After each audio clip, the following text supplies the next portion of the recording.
So, welcome, Scott. Thanks for coming on the podcast here. Yeah, it's great to talk to you, Colin. So, just as background for everyone, Scott and we've known each other for probably, I think, 8 or 10 years now. Oh yeah. He's had a blog for a long time, and we got in touch over, I think, in the beginning, just general blogging, but he quickly jumped into his MIT challenge. So, that was one of the first things Was I that remember about before? Scott. Did I meet you before I did that? I think Oh so, wow. briefly. I remember Man, wow, we you, really go yeah. way back then. Oh, that Yeah, was I a think it long was time around ago. Wow, wow. 2012 or 2013. Yeah. Yeah. So Scott was just ramping up to basically take a course at MIT, compress it down to a week long experience, and just week after week blast through his learning. And so I was just flabbergasted at that point. So he had, expressed interest in learning computer No, you know science. what? We definitely knew each other because I remember because you obviously are a programmer and you had that background, and I remember you were someone that I would occasionally talk to. Although it wasn't like you were tutoring me or anything, but like I remember. So wow, yeah. So we do really go back. We've had a lot of That's Skype right. conversations over the years, haven't we? I remember you had some questions for me, and I couldn't remember. It was some like some circuit thing or some crazy thing, and I'm like, Oh yeah, yeah. I had vague recollections. So I think at that point you were deep into it, and I was just Yeah, yeah. the dabbler at that point. But that was sort of the one of the first memories I have of you, and now it's really cool to see. After a while, you've actually taken that experience and others and sort of Yeah. woven your understanding into a book called Ultralearning, which I have here, which Oh, is thank you. yeah, just a new release from Scott. So maybe we can tell, or you can tell me a little bit more about the book. Yeah, sure. So, well, as you mentioned, one of the big projects I did, this was in 2011, so like 8 years ago now. I did a project right after I graduated from university called the MIT Challenge, and the goal was to learn MIT's 4-year computer science curriculum. But instead of going to MIT and getting an actual degree and doing it that way, I thought it would be interesting if you used MIT's open courseware. So they have all their classes and math classes and computer science classes. They have tons and tons of resources. Not everything, but they have quite a bit online for free. Anyone can access it. And at the time, I had been contemplating going back to school, and I just saw all these resources, and I'm like, has anyone ever tried to do like a degree before? Like I was like, I'd never heard of this before, and I'm googling around, and I could not find a single example of someone who had done something like this. And I thought, like, oh my god, would I be the first one to do this if I tried to do this? And so this really kind of intrigued me at the time because who gets to be the first to do anything, right? And so again, I'm not 100% confident that I'm the first, but I haven't heard of anyone do something broadly similar to what I did before I've done it. And so I decided to basically make the skeleton of an MIT computer science degree. Basically, the goal will be to pass the final exams and to complete the programming project. So nothing fancy. It's not to say that I was getting the exact same thing as an MIT education, but basically covering all the stuff in the classes. And on top of that, because I was also interested in kind of effective learning techniques and learning faster, and because I was using this sort of skeleton approach as opposed to trying to do every single little thing that an MIT student would do, I decided to try to do it in 12 months rather than 4 years. And so this was the MIT challenge, and it became a very popular project of mine. And I've since done other projects. Language learning, I did a project called The Year Without English, where I went with a friend and we learned 4 languages in 1 year. Portrait drawing, quantum mechanics, various projects like that. And we have been, Colin and I have been chatting for many times along the way. So he has often given me sage advice, especially when it comes to learning math. And we've had lots of conversations over the years, haven't we?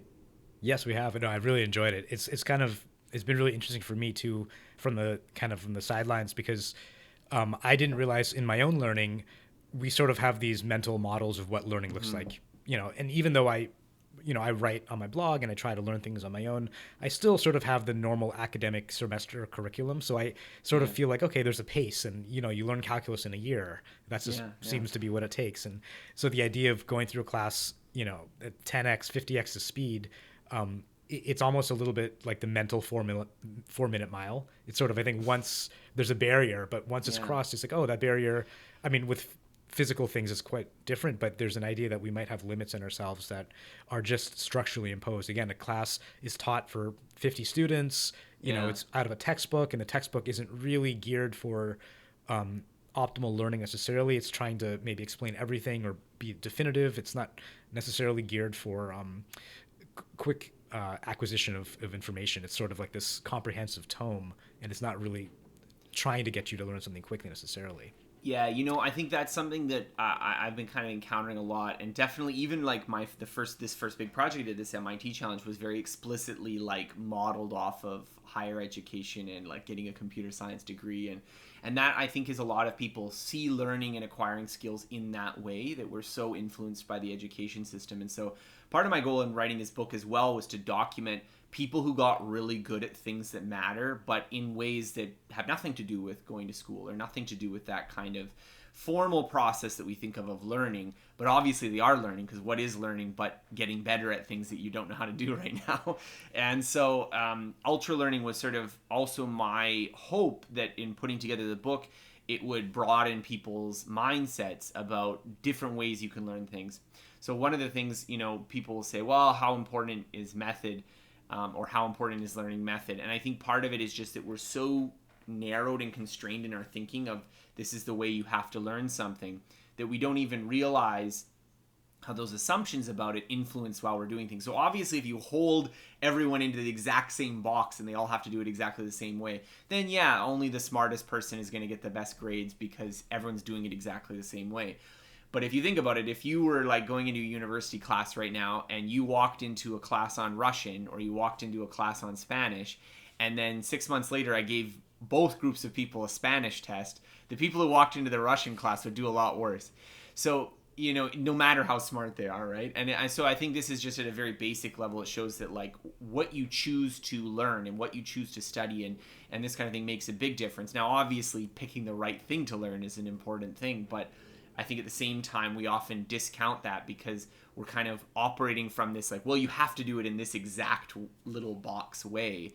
And so even for my MIT challenge, I think sometimes that's the stumbling block for some people. Is I think it was a lot of work. I did work very hard at it. And I do think that it's the kind of project that not every single person could attempt. But at the same time, I think a lot of the advantages came from rethinking some of those assumptions. One of the assumptions being, you do assignments in a class. You have to do every assignment. You have to do it from start to finish. And then you have to wait a while to get your feedback. And it's over a semester.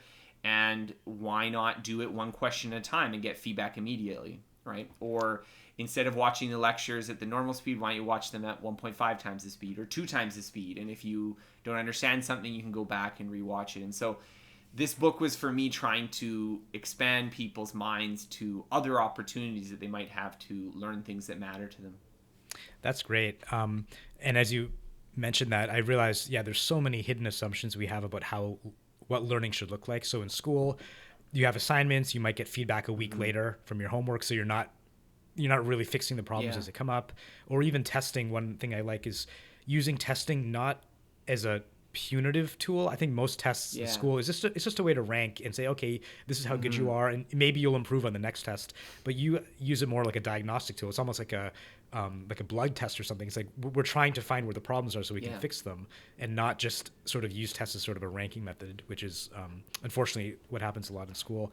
And I think the overall stepping back, one message I saw from your book is that just kind of injecting some more enthusiasm back into learning. So, a lot of people, unfortunately, learning is sort of this chore. It's something you have to do in school. And even for a career, it's like, okay, I have to get a job, so I have to get these qualifications. But I think one theme that I saw, which was awesome, is unlocking that spirit of actual curiosity, exploration. Because I think ultimately, my belief that people love learning. We love figuring things out, but we don't like being force marched through a curriculum. So there's sort of a difference there, and I think you're giving people an option. I think you're absolutely right. Like for me, my goal would, even picking the title Ultralearning and trying to pick the stories and examples, is that I wanted people to be like, that would be really awesome if I could do that, or that sounds really cool, and to get the gears turning, because I think you're absolutely right. A lot of us view it as this, checkbox, like you got to complete these boxes and you got to march through this order and you've got to do things that other people tell you got to do. And I think that in some ways that attitude towards learning suppresses this natural kind of, ooh, that would be cool, or like, how does that work? Or like this kind of intuitive thing that like when we were, as human animals, when we're young and we're learning things, it's often through play, it's through exploration, it's through being interested in something and wanting to get really good at things. Like think about, kids these days who get like really good at video games, That's not a teacher telling them you got to get really good at this video game. They just have that natural enthusiasm for it. And so maybe your thing isn't video games, but I'm hoping to try to recapture some of that spirit. And even if you have to live in a world where degrees matter and classes exist and you got to go through your curriculum regardless, how do you capture that spirit and how do you apply it to, actually get good at things that you care about? Right. And on the video game theme too, I sort of had the analogy. So my brain always works on analogies. But as I was reading it, I thought, oh, what you're doing is sort of speed running for classes. So people that don't know, speed running is when people try to beat a video game as quickly as possible. So Mario Brothers, they can beat it in like 12 minutes or something. Yeah. And people find all these little tricks. But there's something interesting because even a seemingly boring game becomes interesting when you're looking at, I can shave off 3 seconds if I do this kind of jump and so on.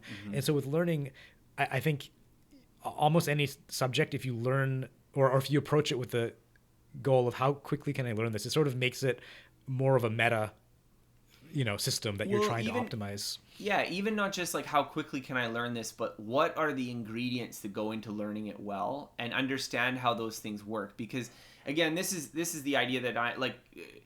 Part of doing these challenges this way is not just to show people, okay, you need to learn this and you need to learn a calculus class in 5 days, because it's not, that's not realistic for every person, and that's not matching their goals, and maybe that's stressing you out when you think about doing that, and that's something that doesn't sound appealing to you, rather than, oh my god, like, oh god, that sounds crazy, I don't want to do that.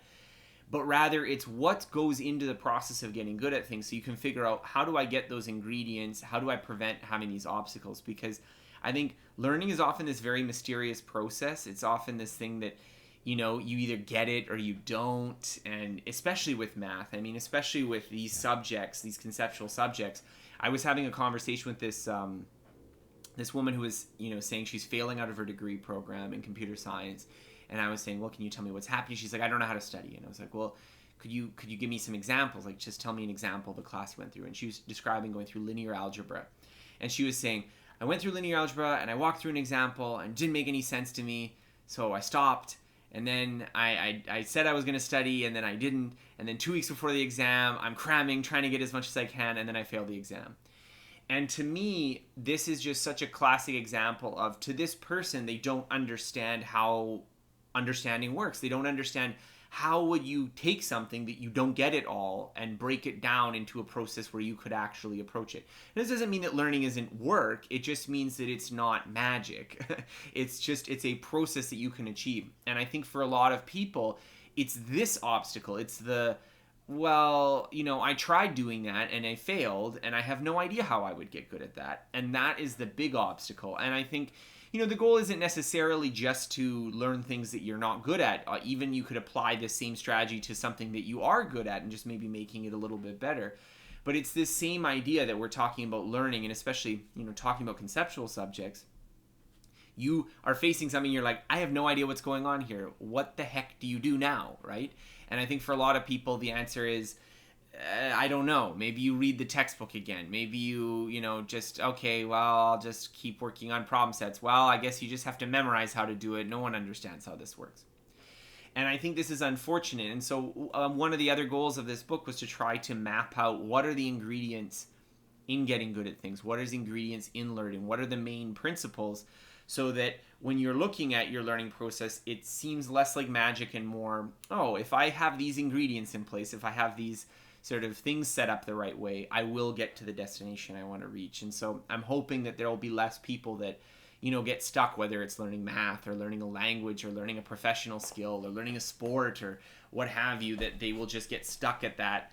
I don't know what to do, Yeah, that's one thing I really appreciate. So I found the book really well written, very well researched. And so from I guess these ingredients points of view, so my background is that I had a difficult math class in college, and it finally clicked when I had some analogies. And so I sort of got an intuition for the topic. And so for me, analogies and intuition is pretty much my go-to method. So, that feeling of, what do I do? I didn't really have a strategy, but I essentially now that's pretty much my primary strategy. But there are other things I Yeah. probably should be doing. And so like things like, getting more feedback and drilling and so on, I don't really do that much. I'm sort of like a one trick pony on the analogy front. And I just really, go as far as I can with that. But I think giving someone an example of, because I think a lot of people, they might not have an example of a positive learning experience where it was, I mean, they might enjoy learning kind of haphazardly, but Yeah. they didn't say, "Oh, this strategy really worked for me in this class, and I'm going to use it in the future." So I think having it all laid out, there's basically, 10 or so strategies that applying them, you might like. For me, I'm really spiky in analogy. Like analogy is probably where I would start with most things, but then I realize, oh, there's these other principles that I should be weaving into my learning to help it be a little bit deeper than what I am now. Yeah, and I think again, some principles, some ingredients are really important for learning something. So I think like analogies and this sort of intuitive approach to learning things is very important for conceptual subjects, particularly math, particularly things that tend to be somewhat abstract. But in the same sense, I think sometimes people also get in this situation where they figure out a few tricks and they get good at learning certain things, but then other things just completely stymie them. So an example commonly is, oh, I'm like a math science person, I'm not a languages person. And so you do one or the other. Or you're the kind of person you say, well, I can do these subjects where there's like a really clear curriculum and like you got this topic list and I pass an exam at the end. Like I was good at school, but now I'm in the real world and I want to be a better programmer and I have no idea what that means. Or I want to, get a promotion and that involves learning, social skills and leadership and communication. Like, how the heck do you do that? Because now we're talking about a completely different beast, right? We're dealing with things where it's not even clear what you're trying to learn. It's not very well defined, all this kind of stuff. And at the core level, they still involve the same kind of atomic learning processes, but the environment's completely different. The context is completely different. The problems and challenges are completely different. And so because of this, you have people that they've just sort of through trial and error figured out some of these tricks. And so they get really good at doing certain things. This is the thing they're good at. But then when they have to do something different, or when, even just in the course of doing the things they're already good at, they hit some stumbling blocks. So, a lot of people who do mathematics in school and then they get up to the PhD level and it's like, okay, it's no longer here's the problem set, go solve the answers. It's invent some new math that other people will find, interesting and useful. Oh wow, well that's a totally different beast now. And now you're struggling because the tools that got you there are not going to get you to the next place. And so what I wanted to try to do with this book was to give deep overview of a lot of the cognitive science, a lot of different examples of learning from different domains so that you can kind of, even if, just knowing about these tools doesn't make you an expert practitioner of them, it will at least broaden your mind to like, oh, this is how you might be able to handle these kinds of learning challenges. Or just, I'm saying learning challenges, but really the problem of getting better at things is really what it's at the core of. Yeah, and one example that I like is, so Scott gave himself a 30-day drawing challenge. So with Oh a lot of yeah. these learning projects, yeah, people doing math, they're doing physics, even languages. I would argue it's kind of it's sort of a technical thing in some ways, in the sense that there's a grammar. I mean, there's much more than that, but it's kind More, of yeah, not more. that different. Yeah, it's sort of this thing, but drawing seems like a more kind of artistic. I mean, of course, there's technical elements, of course, Yeah. but it's sort of more on the art side. So it was really neat to see an example where you can still use these principles in something that's not.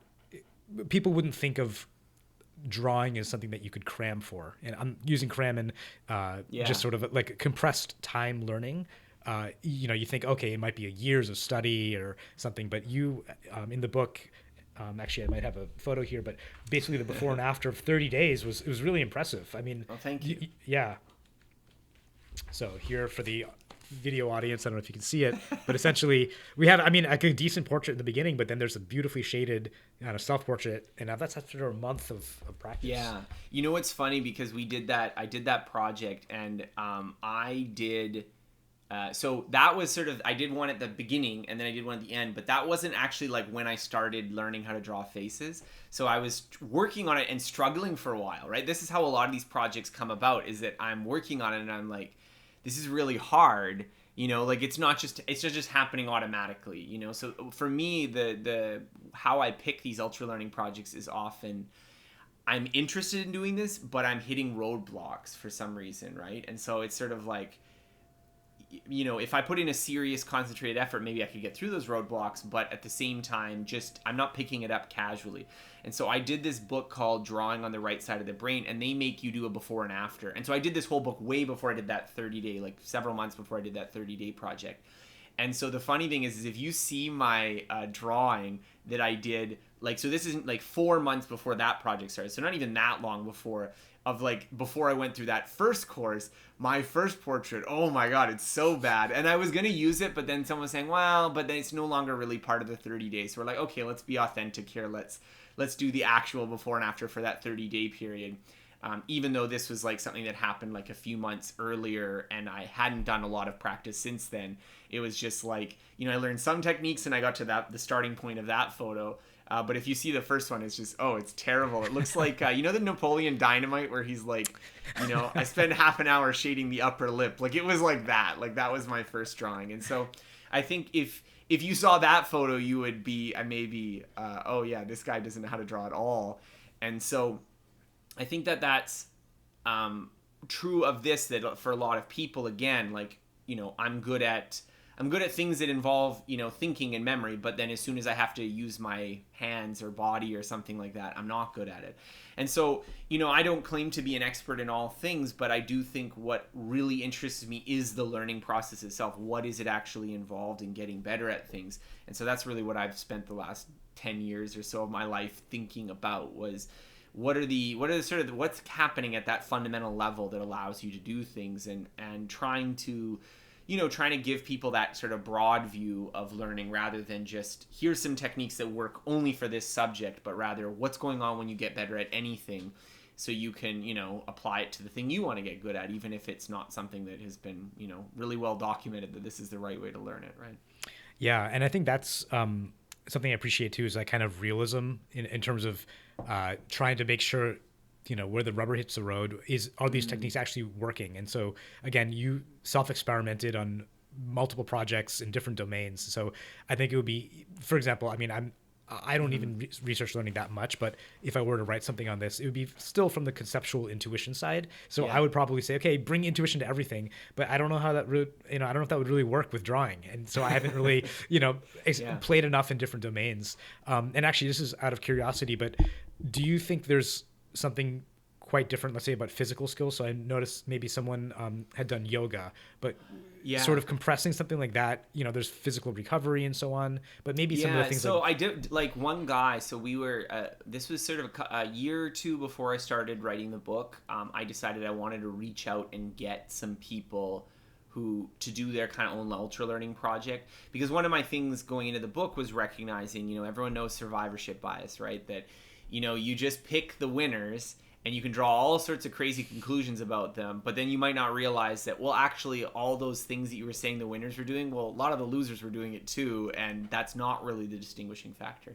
Now, that's really hard to get around in real life, just because often the people that are salient, the things that get picked out, are the winners. You don't know what the control condition is for that, right? It's very hard to track those down.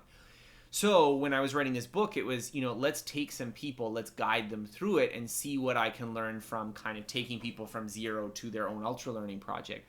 Now, admittedly, most of the work, almost all the work was done by them. I'm mostly in the observer role. Like, I wouldn't be saying, it's not like we just had occasional Skype calls. I'm not having like walking with them and like adjusting their hands to like make the right movements. Like, no, it's not like that at all.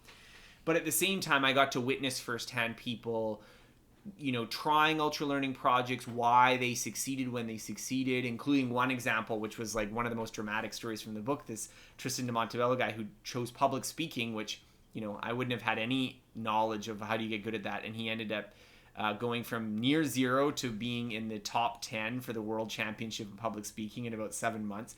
So, not all of the ones were this dramatic. Some of the people just, learned a skill that they cared about, but it wasn't something that, they're going to win awards for. Just, they're good at a new skill now. But I think also going through this process also helped me see some of the differences between skills. So one guy wanted to learn martial arts, and immediately that set off like a red flag in my head of like, I don't know whether you want to be like having someone kick you in the face like repeatedly, like too many times. Now, I haven't done martial arts. I think that there is probably a way that you could improve the learning process for that. But certainly if we're talking about a physical skill, there's bodily injury, there's the potential that your body muscles will get tired. So there's a learning component, but there's also a new constraint that maybe isn't there if you're doing something purely intellectual. And so every learning challenge has its own kind of unique obstacles to overcome, but they also have a lot of similarities too. So even just things like one of the principles of directness, for instance, which is based on this idea that people tend to overestimate their ability to transfer from one situation to another. This isn't to say that transfer is bad. Obviously, if you can go from one situation to another, analogies, that kind of stuff, it's very good. It's just that if you teach someone something in one context, let's say you learn it in a classroom, and then you just assume that they will apply it in real life, that often doesn't happen. It's much harder than most people think, and it's a major failure of modern education. And interestingly, there's also research that shows that this actually happens also with physical skills too. So when you learn certain physical skills, you tend to adapt even more to the specific way you learn the physical skill, and it doesn't generalize maybe as much as you thought. I remember reading some research that was talking about how if you are lifting weights, so we're not even talking about learning right now, we're just talking about making adaptations to your nervous system, that if you practice doing a certain number of repetitions, your muscles and the kind of nervous system of the nerves plating onto your muscles adapts to doing that many repetitions. So you will be strongest at the number of repetitions that you typically do. So if you tend to do 20 repetitions, you may be weaker on doing one repetition than someone who only does one repetition and they don't do 20 repetitions. And so I also thought that was very interesting, because it's just an illustration of this principle that, if we're talking about language learning and then we're talking about lifting weights, you'd think there's nothing in common. And so the fact that there is something in common means that this is possibly just sort of a very basic principle of the nervous system, as opposed to being, this is a downside of a very specific type of education or a culture or something like that. This might just be a fundamental way that nervous systems work. Yeah, it's interesting. And I do also appreciate that you bring in kind of the counter arguments, so things like transfer learning. Mm-hmm. I hear this all the time. Learning math will make me more logical or something. And I don't think that's actually, at least in my experience, I haven't tested myself, but that kind of transfer, or even math to help with programming. I mean, and you've done both. I don't think there's that much overlap. There's a few areas like Boolean logic and things, but it's a very small Venn diagram of math skills and programming skills. And I think people are surprised because it seems like they're both kind of based on logic and rules and structure. But like you said, there's sort of a lock. Although I will say this, despite the fact that my kind of research has found that people tend to overestimate transfer, it's not the case that transfer is symmetric. So people who learn things like math do find it easier to transfer to more specific subjects than the specific subjects up to the abstract ones. So I think there was one study that had people who learned the same algebra, but some of them did it in a physics class and some of them did it in an algebra class, and the algebra students did better transferring it to physics than the physics students did to transfer to the algebra class. I'd have to go through the exact details of the study, but there is a kernel of truth in the idea that math is a kind of, because it teaches sort of these highly abstract ideas, that you can apply them. I would say the caveats is that ability to transfer it broadly tends to come more at the mastery level than at the beginning level.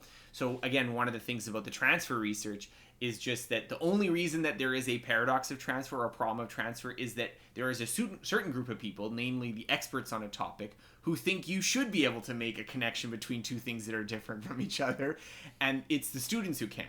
So if the experts also couldn't make that connection, there would be no issue in the research, because no one would even expect you to be able to do that, right? Because no one would even be able to see the connection between the two things. So the fact that some people can see the connection means that transfer is probably easier to do as you master it more. And so if you get really good at math, you start to notice, this is like this pattern, right? This is exponential growth. I know all about that, right? Or this is this thing going on, because you're familiar with it. So again, this isn't to discount the value of learning math or learning these things at all, but rather, if you want to get good at programming and you want to start somewhere, you should start closer to the thing that you actually want to get good at, rather than going on this huge detour where you learn a bunch of unnecessary stuff, which is often endemic in our formal education system, we're like, okay, I don't care what you want to learn. We're going to start over here with everyone else, and then hopefully we'll eventually get there, which you may or may not do, or you may forget it by the time you get to the point where you're actually applying it. So there's a lot of nuance to these little ideas, and this is just, directness is just one of these chapters and one of the ones that I think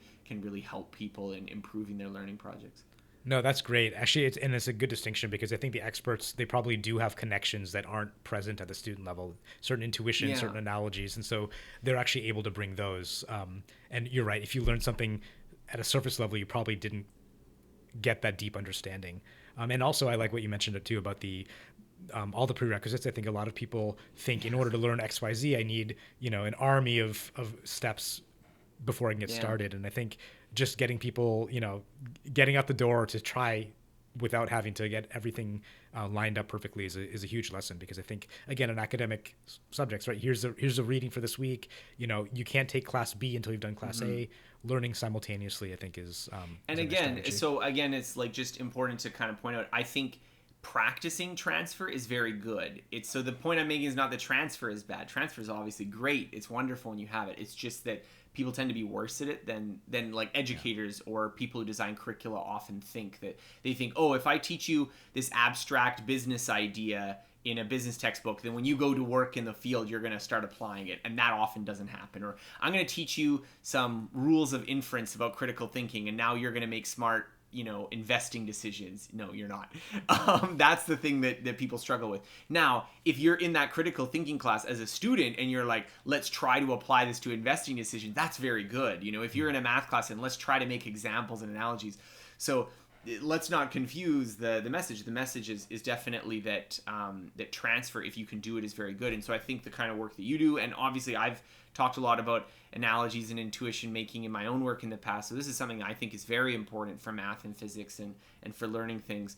But in the same sense, if you want to learn something that's a concrete practical skill, you want to start near that practical skill, not in this completely different domain, which is often what can happen. Right. No, I really like that. And then I guess sort of stepping back for the core message of the book as well. I mean, for me, the main message I got was sort of this encouragement to actually start. So that I think, it's, we have these, we all have goals in life and hopes and dreams, but it's easy to be discouraged, especially for learning. I think people, if it's something vaguely academic, like a language or math, people think, well, it didn't really work in the past, and I'm just no good at this, or I'm not the type of person. But I think the message here is that you don't have to. And again, the examples in your book you mentioned, they're purposely extreme because those are interesting, to do something compressed into 30 days or a year's worth of courses or a course a week. But it doesn't have to be that. It doesn't have to be some gargantuan 50-hour a week effort. You could still make a lot of progress with less time. Yeah, and I think this is a subtle point, and it's difficult to communicate. I mean, I even write about it in the book, but it's kind of hard to communicate. But the essence of what ultralearning is not 80 hours a week studying. Rather, it is, what are you doing with each of those hours? And so what makes something like the ultra part of it, the thing is that there are a lot of techniques, there are a lot of ways to go about learning that are somewhat more mentally demanding. They're more strenuous, but they're nonetheless more effective.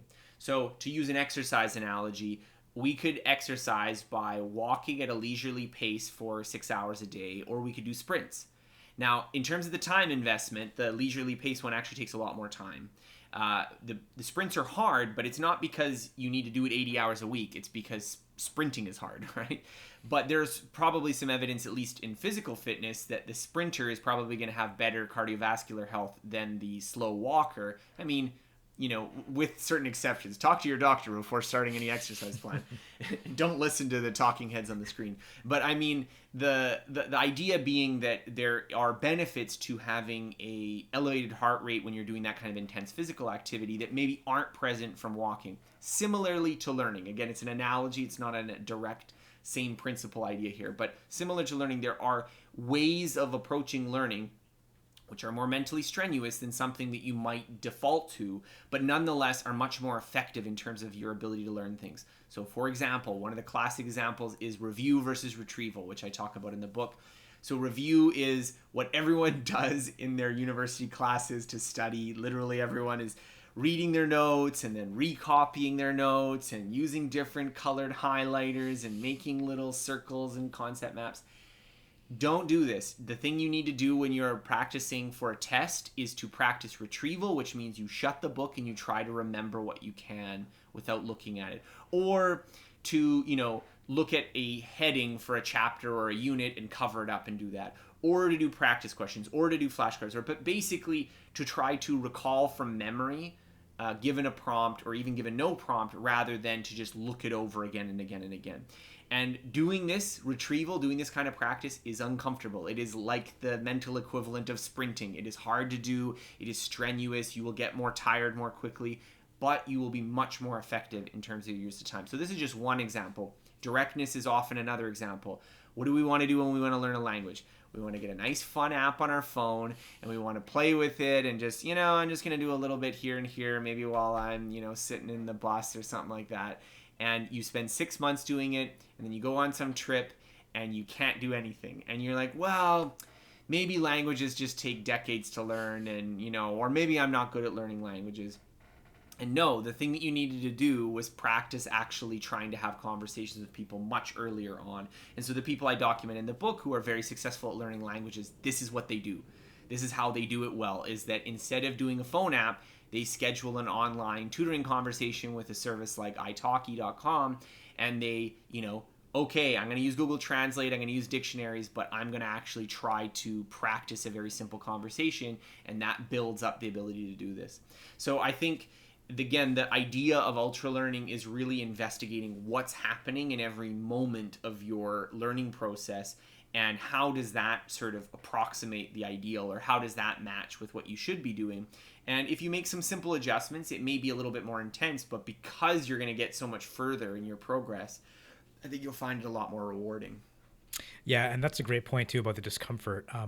I think, naturally as humans, we're sort of averse to things that are challenging sometimes. And so I think with the wrong framing, the challenge means, oh, I'm not getting it. Like, this is, I'm no good because I can't recall the right chapters. But it's actually, in a way, it's just saying, oh no, this is just something you get to improve now. So the difficulties, again, with the right framing are, and actually for me, my confusions, I've sort of been able to flip them from the math perspective, where if I'm confused about something, when I was younger, you might be frustrated, but now I basically think this is something I can get an intuition for. This confusion will feel so great when I finally have the intuition.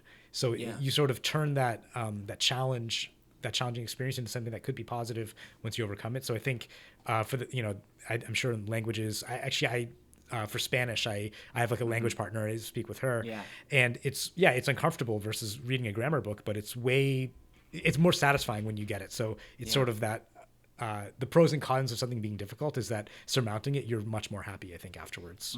Yeah, my hope, I had this article that I wrote called Discovering the Meta, and I think this is like a really important idea, is that a lot of times when we're talking about doing anything, it doesn't have to be learning, there is a kind of layer of abstraction above what we're focused on.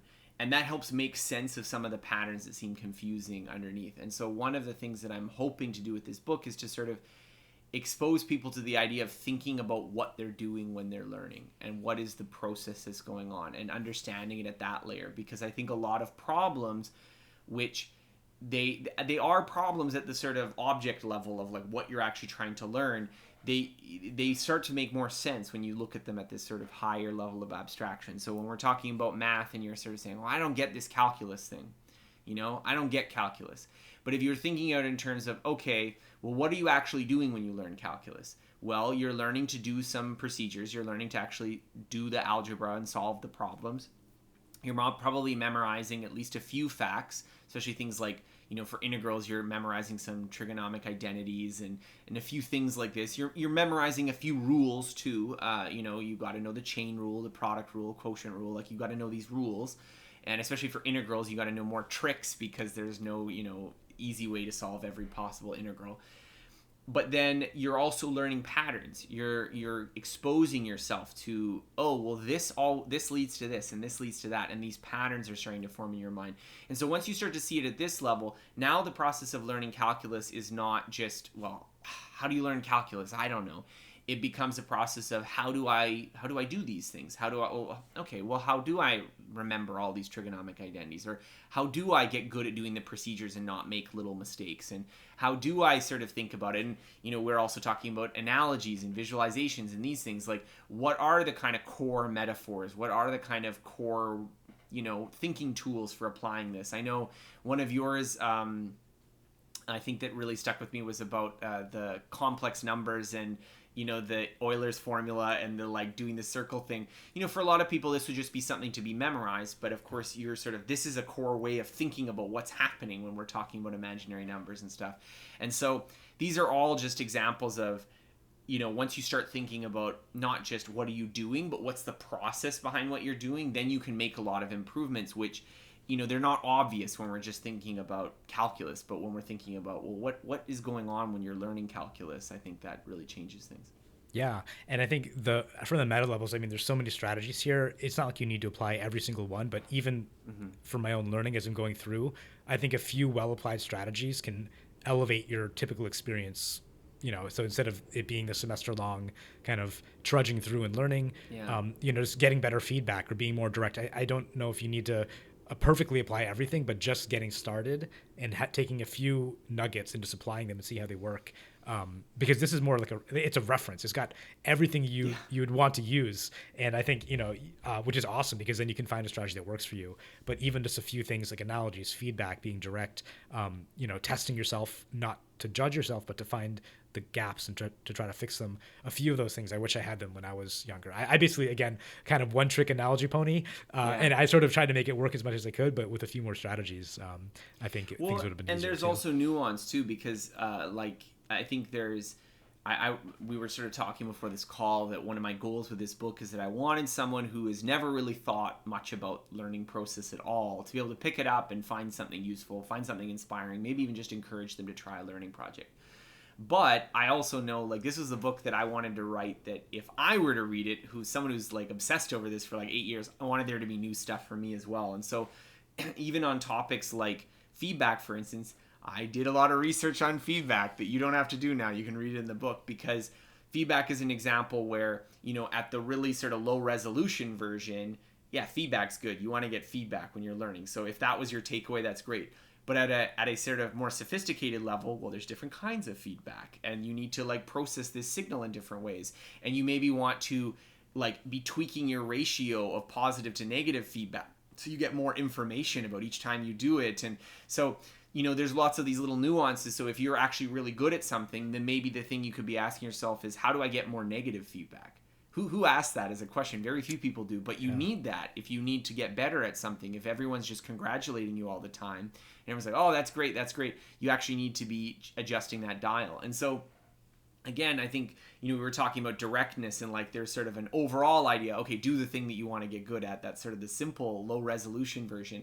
But then there's all this nuance about, well, what if you can't? Or what if that's impossible to do? Well, then what's important for you to do to match it to the thing that you're actually doing? And so there's all sorts of studies on things like flight simulators, which show that the thing that matters is that you're matching the kind of like little micro decisions that you have to make. So if you're doing a flight simulator, what matters isn't that the graphics are good, but that all the information that you would be using in order to make a decision on the plane is similar to what would be on the actual situation. And so there's a lot of these little finer points and finer ideas that I think are important. And so I'm hoping that even for the people listening to this that, they already feel like they know some tricks, they know some things about learning. I'm hoping they'll still find a few ideas that they can take to what they want to learn and what they want to get better at. Definitely. No, I think it's a super valuable resource. And I'm really glad, Thank you. Yeah, to have been able to participate with you on this and, learn from you. So yeah, Scott's always inspiring me to try new projects. I think I have some ideas after this, actually drawing. I've always enjoyed drawing as a kid, but I haven't, touched it in years, and it might be a fun, quick little project to get going with as well.